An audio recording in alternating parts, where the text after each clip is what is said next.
बहुत समय पहले की बात है। हिमालय की पहाड़ियों के बीच एक शांत और सुंदर बौद्ध मठ था। चारों तरफ ऊंचे देवदार के पेड़ थे, ठंडी हवा चलती रहती थी और पास ही एक छोटी सी नदी बहती थी जिसकी आवाज पूरे वातावरण को शांत बना देती थी। उस मठ में कई बौद्ध भिक्षु रहते थे। उनमें से एक भिक्षु थे भिक्षु आनंद। भिक्षु आनंद अपनी बुद्धि, धैर्य और करुणा के लिए दूर दूर तक प्रसिद्ध थे। लोग दूर दूर से उनके पास आते थे और अपने जीवन की समस्याओं का समाधान पूछते थे। कहा जाता था कि भिक्षु आनंद की बातें केवल समस्या का समाधान नहीं देती थी, बल्कि इंसान की सोच भी बदल देती थी। एक सुबह की बात है। सूरज की हल्की किरणें पहाड़ों से निकलकर मठ के आंगन में फैल रही थी। भिक्षु आनंद ध्यान समाप्त करके बाहर आए ही थे कि उन्होंने देखा मठ के द्वार पर एक युवक खड़ा है।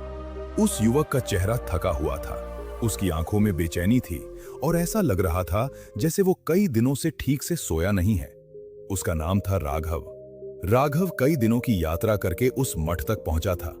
उसने लोगों से सुना था कि भिक्षु आनंद जीवन की कठिन समस्याओं का समाधान बहुत सरल शब्दों में बता देते हैं। राघव धीरे धीरे मठ के अंदर आया और भिक्षु आनंद को प्रणाम किया। भिक्षु आनंद ने उसे बैठने का संकेत दिया। कुछ देर दोनों के बीच मौन रहा। फिर भिक्षु आनंद ने शांत स्वर में पूछा, पुत्र, तुम्हारे मन में बहुत भारीपन है। तुम्हारी आंखें बता रही हैं कि तुम्हारे भीतर बहुत पीड़ा है। क्या तुम मुझे बता सकते हो कि तुम्हें किस बात की चिंता है? यह सुनते ही राघव की आंखों में आंसू आ गए। उसने धीरे से कहा, भंते, मुझे समझ नहीं आता कि लोग इतने बदल क्यों जाते हैं। मैं लोगों पर भरोसा करता हूं, उनकी मदद करता हूं, लेकिन अंत में वही लोग मुझे धोखा दे देते हैं। भिक्षु आनंद चुपचाप उसकी बात सुनते रहे। राघव ने आगे कहा, मेरे मित्रों ने मेरे साथ धोखा किया। कुछ लोगों ने पैसे लिए और वापस नहीं किए। कुछ लोगों ने मेरे भरोसे का फायदा उठाया और कुछ लोगों ने मेरी पीठ पीछे मेरी ही बुराई की। राघव की आवाज भर्रा गई। उसने कहा, बंते, अब मुझे किसी पर भरोसा करने से डर लगता है। क्या इस दुनिया में कोई सच्चा इंसान नहीं होता? भिक्षु आनंद कुछ देर तक शांत रहे। फिर उन्होंने धीरे से मुस्कुराते हुए कहा, पुत्र, इस संसार में अच्छे लोग भी हैं और स्वार्थी लोग भी, लेकिन समस्या अच्छाई या बुराई की नहीं है। राघव ने आश्चर्य से पूछा, तो समस्या क्या है? भिक्षु आनंद बोले, समस्या यह है कि तुमने हर व्यक्ति को योग्य समझ लिया। राघव ने कहा, मैं समझा नहीं भंते। भिक्षु आनंद ने पास रखे एक छोटे से दीपक को जलाया। फिर उन्होंने कहा, इस दीपक को देखो। यदि तुम इस दीपक को हवा से बचाकर रखोगे तो ये पूरी रात जल सकता है, लेकिन यदि तुम इसे तेज हवा में रख दोगे तो ये तुरंत बुझ जाएगा। उन्होंने राघव की ओर देखते हुए कहा, तुम्हारा भरोसा भी इसी दीपक की तरह है। यदि तुम इसे सही लोगों के साथ रखोगे तो ये तुम्हें रोशनी देगा, लेकिन यदि तुम इसे गलत लोगों के सामने खोल दोगे तो ये बुझ जाएगा। राघव ध्यान से सुन रहा था। भिक्षु आनंद ने आगे कहा, इस संसार में कुछ ऐसे लोग होते हैं जिनसे बुद्धिमान व्यक्ति सावधान रहता है। राघव ने उत्सुकता से पूछा, भंते, वे लोग कौन होते हैं? भिक्षु आनंद ने कहा, आज मैं तुम्हें ऐसे 6 प्रकार के लोगों के बारे में बताऊंगा जिन पर कभी आंख बंद करके भरोसा नहीं करना चाहिए। यदि तुम इन्हें पहचान गए तो जीवन में बहुत दुखों से बच जाओगे। राघव अब पूरी तरह ध्यान से सुनने लगा। भिक्षु आनंद ने अपनी पहली शिक्षा शुरू की। पहला प्रकार, अत्यधिक प्रशंसा करने वाला। भिक्षु आनंद बोले, सबसे पहले उनसे सावधान रहो जो हर समय तुम्हारी प्रशंसा करते हैं। राघव ने कहा, लेकिन भंते, किसी की तारीफ करना तो अच्छी बात होती है। भिक्षु आनंद मुस्कुराए। उन्होंने कहा, तारीफ करना अच्छी बात है, लेकिन जरूरत से ज्यादा तारीफ करना एक जाल भी हो सकता है। उन्होंने एक छोटी सी कहानी सुनाई। एक बार जंगल में एक कौवा रहता था। एक दिन एक लोमड़ी उसके पास आई और बोली, कौवे भाई, तुम्हारी आवाज कितनी मधुर है। मैंने आज तक इतना सुंदर गायक नहीं देखा। कौवा ये सुनकर बहुत खुश हो गया। वो अपनी आवाज सुनाने के लिए गाने लगा, लेकिन जैसे ही उसने गाना शुरू किया, उसके मुंह में रखा खाना नीचे गिर गया। लोमड़ी ने तुरंत वो खाना उठा लिया और हंसते हुए वहां से चली गई। भिक्षु आनंद ने कहा, पुत्र, याद रखो, जो व्यक्ति जरूरत से ज्यादा तुम्हारी तारीफ करता है वो अक्सर तुम्हारे अहंकार को जगाकर तुम्हें कमजोर बनाता है, और जब तुम्हारा अहंकार जाग जाता है तब तुम्हारी समझ कम हो जाती है। राघव धीरे धीरे समझने लगा। भिक्षु आनंद ने कहा, सच्चा मित्र वो होता है जो तुम्हें खुश करने के लिए झूठ नहीं बोलता, वो तुम्हें सच बताता है, चाहे वो कड़वा ही क्यों ना हो। लेकिन चापलूस व्यक्ति तुम्हें वही सुनाता है जो तुम सुनना चाहते हो, और यही उसकी सबसे बड़ी चाल होती है। राघव ने सिर हिलाया। अब उसे अपने जीवन के कुछ लोग याद आने लगे। भिक्षु आनंद ने उसकी ओर देखा और कहा, अब दूसरी बात सुनो। भिक्षु आनंद ने राघव की ओर शांत दृष्टि से देखा। मठ के आंगन में हल्की हवा चल रही थी। देवदार के पेड़ों की पत्तियां धीरे धीरे हिल रही थीं, और वातावरण में गहरी शांति थी। राघव अब पहले से थोड़ा शांत हो चुका था। उसे महसूस हो रहा था कि शायद आज उसे अपने प्रश्नों का उत्तर मिल जाएगा। भिक्षु आनंद ने कहा, पुत्र, अभी मैंने तुम्हें पहले प्रकार के व्यक्ति के बारे में बताया था जो अत्यधिक प्रशंसा करता है। अब ध्यान से दूसरी बात सुनो। दूसरा प्रकार, हमेशा शिकायत करने वाला। भिक्षु आनंद बोले, दूसरे प्रकार के लोग वे होते हैं जो हमेशा शिकायत करते रहते हैं। राघव ने पूछा, भंते, शिकायत से आपका क्या मतलब है? भिक्षु आनंद बोले, ऐसे लोग हर समय दुखी रहते हैं। वे कहते हैं, मेरी किस्मत खराब है, दुनिया मेरे खिलाफ है, कोई मेरी मदद नहीं करता। भिक्षु आनंद ने थोड़ा रुककर कहा, पहली नजर में ऐसे लोग हमें बहुत दुखी और बेचारे लगते हैं। हम सोचते हैं कि शायद इन्हें हमारी मदद की जरूरत है, लेकिन अक्सर ये केवल एक आदत होती है। उन्होंने एक उदाहरण दिया। एक बार एक व्यक्ति बुद्ध के पास आया और बोला, भगवान, मेरा जीवन बहुत दुखों से भरा हुआ है, मेरे साथ हमेशा बुरा ही क्यों होता है? बुद्ध ने उससे पूछा, तुम रोज क्या करते हो? उस व्यक्ति ने कहा, मैं लोगों को दोष देता हूं, सरकार को दोष देता हूं, अपनी किस्मत को दोष देता हूं। बुद्ध मुस्कुराए और बोले, यदि तुम हर समस्या का कारण बाहर खोजोगे तो समाधान कभी नहीं मिलेगा। भिक्षु आनंद ने राघव से कहा, जो व्यक्ति हमेशा शिकायत करता है वो अपनी जिम्मेदारी से भाग रहा होता है। ऐसे लोग धीरे धीरे दूसरों की ऊर्जा को भी नकारात्मक बना देते हैं। यदि तुम उनके साथ ज्यादा समय बिताओगे तो तुम्हारा मन भी भारी होने लगेगा। राघव को अचानक अपने एक पुराने मित्र की याद आई। वो मित्र हमेशा अपनी समस्याओं के बारे में शिकायत करता रहता था।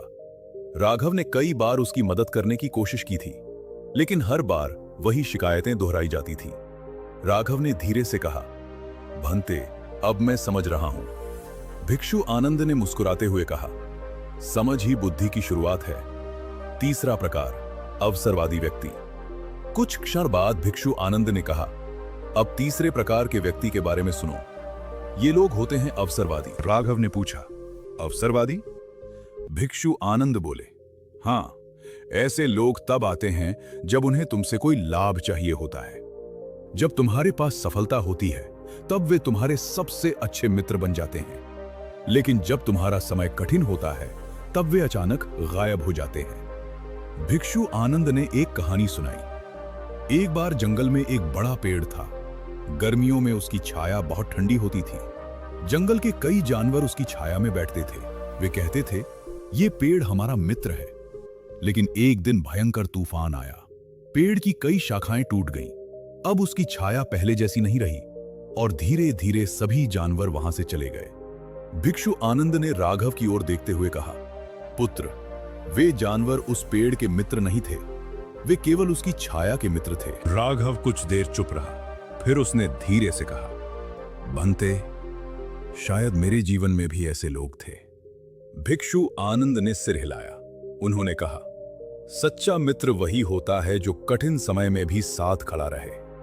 सुख में साथ देना आसान होता है, लेकिन दुख में साथ देना ही सच्ची मित्रता की परीक्षा है। चौथा प्रकार, चुगलखोर। मठ के आंगन में अब सूर्य ऊपर चढ़ चुका था। कुछ भिक्षु दूर ध्यान कर रहे थे। भिक्षु आनंद ने अपनी बात आगे बढ़ाई। उन्होंने कहा, अब चौथे प्रकार के व्यक्ति के बारे में सुनो। यह व्यक्ति होता है चुगलखोर। राघव ने पूछा, भंते, क्या चुगली करना इतना नुकसानदायक होता है? भिक्षु आनंद बोले, चुगली एक ऐसा बीज है जो धीरे धीरे अविश्वास का वृक्ष बन जाता है। उन्होंने एक छोटी कहानी सुनाई। एक गांव में दो मित्र रहते थे। एक दिन तीसरा व्यक्ति आया और उसने पहले मित्र से कहा, क्या तुम जानते हो तुम्हारा दोस्त तुम्हारी बुराई करता है? पहला मित्र परेशान हो गया। फिर वही व्यक्ति दूसरे मित्र के पास गया और बोला, तुम्हारा दोस्त तुम्हारे खिलाफ बातें कर रहा है। कुछ ही दिनों में दोनों मित्रों के बीच दूरी आ गई और वो तीसरा व्यक्ति हंसता रहा। भिक्षु आनंद बोले, पुत्र, चुगलखोर व्यक्ति वही करता है, वो शब्दों से लोगों के बीच दीवारें खड़ी कर देता है। बुद्ध ने कहा था, जो व्यक्ति झूठ और चुगली से दूसरों के संबंध तोड़ता है वो स्वयं भी कभी सच्चे संबंध नहीं बना सकता। भिक्षु आनंद ने राघव की आंखों में देखते हुए कहा, और एक बात हमेशा याद रखना, जो व्यक्ति तुम्हारे सामने दूसरों की बुराई करता है वो दूसरों के सामने तुम्हारी भी बुराई करेगा। राघव ने गहरी सांस ली। अब उसे धीरे धीरे अपने जीवन की कई घटनाएं समझ आने लगी थी। भिक्षु आनंद ने कहा, पुत्र, अभी दो और प्रकार के लोग बाकी हैं। उनमें से एक तो ऐसा है जिससे सबसे ज्यादा सावधान रहना चाहिए। राघव उत्सुक हो गया। उसने पूछा, बंते, वो कौन है? भिक्षु आनंद ने शांत स्वर में कहा, उसके बारे में मैं तुम्हें अभी बताऊंगा, लेकिन पहले तुम्हें एक बात समझनी होगी। उन्होंने कहा, मनुष्य का सबसे बड़ा बल उसकी करुणा है, लेकिन वही करुणा उसकी सबसे बड़ी कमजोरी भी बन सकती है यदि उसके साथ विवेक न हो। राघव अब पूरी तरह ध्यान से सुन रहा था। उसे महसूस हो रहा था कि उसकी जिंदगी की कई उलझनें धीरे धीरे सुलझने लगी हैं। भिक्षु आनंद ने कहा, अब तैयार हो जाओ, क्योंकि आगे की शिक्षा सबसे महत्वपूर्ण है। भिक्षु आनंद कुछ क्षण शांत बैठे रहे। मठ के आंगन में गहरी शांति थी। दूर पहाड़ों से आती ठंडी हवा वातावरण को और भी शांत बना रही थी। राघव पूरी एकाग्रता से उनकी ओर देख रहा था। उसे महसूस हो रहा था कि वो अपने जीवन की सबसे महत्वपूर्ण शिक्षा सुनने वाला है।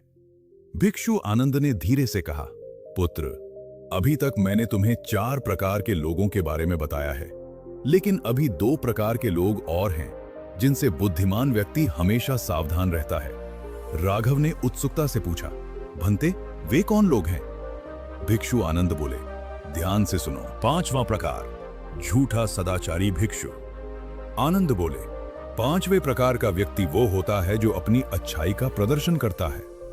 राघव ने पूछा, भंते, इसका क्या अर्थ है? भिक्षु आनंद बोले, ऐसे लोग हमेशा अपनी नैतिकता की बातें करते हैं। वे कहते हैं, मैं बहुत ईमानदार हूं, मैं कभी गलत काम नहीं करता, मैं हमेशा सच बोलता हूं। लेकिन अक्सर ये केवल शब्द होते हैं। उन्होंने एक उदाहरण दिया। एक बार एक व्यक्ति बुद्ध के पास आया। वो हर समय कहता था कि वो बहुत धार्मिक और पवित्र है।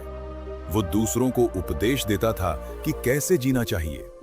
बुद्ध ने उससे पूछा, क्या तुम अपने भीतर भी उतनी ही शांति महसूस करते हो जितनी तुम दूसरों को दिखाते हो? वो व्यक्ति चुप हो गया, क्योंकि उसके भीतर बहुत क्रोध और लालच था। भिक्षु आनंद ने कहा, पुत्र, सच्चा सदाचारी व्यक्ति अपनी अच्छाई का ढिंडोरा नहीं पीटता, वो बस अच्छा होता है। उन्होंने एक सुंदर बात कही, जैसे फूल अपनी खुशबू का प्रचार नहीं करता, फिर भी उसकी सुगंध चारों ओर फैल जाती है, उसी तरह सच्चा चरित्र अपने आप दिखाई देता है। राघव ने धीरे से सिर हिलाया। अब उसे समझ आने लगा था कि कई बार लोग केवल दिखावे के लिए अच्छे बनने का अभिनय करते हैं। छठा और सबसे खतरनाक प्रकार, भावनाओं से खेलने वाला भिक्षु। आनंद की आवाज अब थोड़ी गंभीर हो गई। उन्होंने कहा, अब मैं तुम्हें उस प्रकार के व्यक्ति के बारे में बताऊंगा जिससे सबसे ज्यादा सावधान रहना चाहिए। राघव ने ध्यान से पूछा, भंते, वो कौन है? भिक्षु आनंद बोले, वो है भावनाओं से खेलने वाला व्यक्ति। राघव ने पूछा, भंते, इसका क्या मतलब है? भिक्षु आनंद बोले, ऐसे लोग दूसरों की भावनाओं का उपयोग करते हैं। वे जानते हैं कि सामने वाला व्यक्ति दयालु है और वे उसी दयालुता को हथियार बना लेते हैं। उन्होंने उदाहरण दिया, ऐसे लोग अक्सर कहते हैं, अगर तुम सच में मेरे मित्र हो तो ये काम कर दो, मैंने तुम्हारे लिए इतना किया है, तुम मेरे लिए इतना भी नहीं कर सकते। धीरे धीरे वे तुम्हें अपराध बोध में डाल देते हैं और फिर तुम अपनी इच्छा के विरुद्ध भी उनके लिए काम करने लगते हो। भिक्षु आनंद ने कहा, बुद्ध ने सिखाया था कि करुणा बहुत महान गुण है, लेकिन करुणा का अर्थ ये नहीं कि तुम अपनी बुद्धि खो दो। उन्होंने कहा, जब करुणा के साथ विवेक नहीं होता तो वही करुणा तुम्हारी कमजोरी बन जाती है। राघव कुछ देर तक चुप रहा, फिर उसने धीरे से कहा, भंते, अब मुझे समझ में आ रहा है कि मेरे साथ क्या हुआ। भिक्षु आनंद ने पूछा, क्या समझ में आया? राघव बोला, मैं लोगों के लिए अच्छा बनना चाहता था, लेकिन मैंने कभी यह नहीं सोचा कि सामने वाला व्यक्ति भरोसे के योग्य है या नहीं। भिक्षु आनंद मुस्कुराए। उन्होंने कहा, पुत्र, यही जीवन की सबसे महत्वपूर्ण समझ है। अंतिम शिक्षा। कुछ देर बाद भिक्षु आनंद ने कहा, अब मैं तुम्हें बुद्ध की एक महत्वपूर्ण शिक्षा बताता हूं। उन्होंने कहा, बुद्धिमान व्यक्ति 3 बातों का ध्यान रखता है। पहली बात, वो सभी के प्रति दयालु रहता है। दूसरी बात, वो हर किसी पर आंख बंद करके भरोसा नहीं करता। तीसरी बात, वो लोगों को उनके कर्मों से पहचानता है, शब्दों से नहीं। भिक्षु आनंद ने आगे कहा, इस संसार में 4 प्रकार के लोग होते हैं। कुछ लोग केवल अपने लाभ के लिए मित्रता करते हैं, कुछ लोग केवल शब्दों में मित्र होते हैं, कुछ लोग कठिन समय में साथ छोड़ देते हैं, और कुछ लोग ऐसे होते हैं जो हर परिस्थिति में तुम्हारे साथ खड़े रहते हैं। उन्होंने कहा, बुद्धिमान व्यक्ति का काम है इन चारों में अंतर पहचानना। राघव के चेहरे पर अब शांति दिखाई देने लगी थी। उसने महसूस किया कि उसके मन का बोझ हल्का हो गया है। उसने भिक्षु आनंद को प्रणाम किया और कहा, भंते, आज आपने मेरी आंखें खोल दी। अब मुझे समझ में आ गया है कि समस्या दुनिया की नहीं थी, समस्या मेरी समझ की थी। भिक्षु आनंद मुस्कुराए। उन्होंने कहा, याद रखो पुत्र, दुनिया को बदलने से पहले अपने विवेक को मजबूत बनाओ। जब तुम्हारा विवेक मजबूत होगा तो कोई भी व्यक्ति तुम्हें आसानी से धोखा नहीं दे पाएगा। राघव ने गहरी सांस ली। उसके चेहरे पर अब पहले जैसी बेचैनी नहीं थी, वो शांत था। उस दिन के बाद राघव का जीवन बदल गया। वो पहले की तरह दयालु रहा, लेकिन अब वो सजग भी था। अब वो लोगों को उनके शब्दों से नहीं बल्कि उनके व्यवहार से पहचानता था, और यही समझ उसे जीवन में बहुत से दुखों से बचाने वाली थी। दोस्तों, जीवन में अच्छा इंसान बनना बहुत बड़ी बात है, लेकिन अच्छा होने के साथ साथ समझदार होना भी जरूरी है, क्योंकि हर मुस्कुराने वाला व्यक्ति आपका सच्चा मित्र नहीं होता। इसलिए याद रखिए, दयालु बनिए लेकिन अंधा भरोसा मत कीजिए, करुणा रखिए लेकिन विवेक भी रखिए। अगर आपको ये कहानी पसंद आई हो तो इसे जरूर शेयर कीजिए, क्योंकि कभी-कभी एक छोटी सी सीख किसी की पूरी जिंदगी बदल सकती है। धन्यवाद।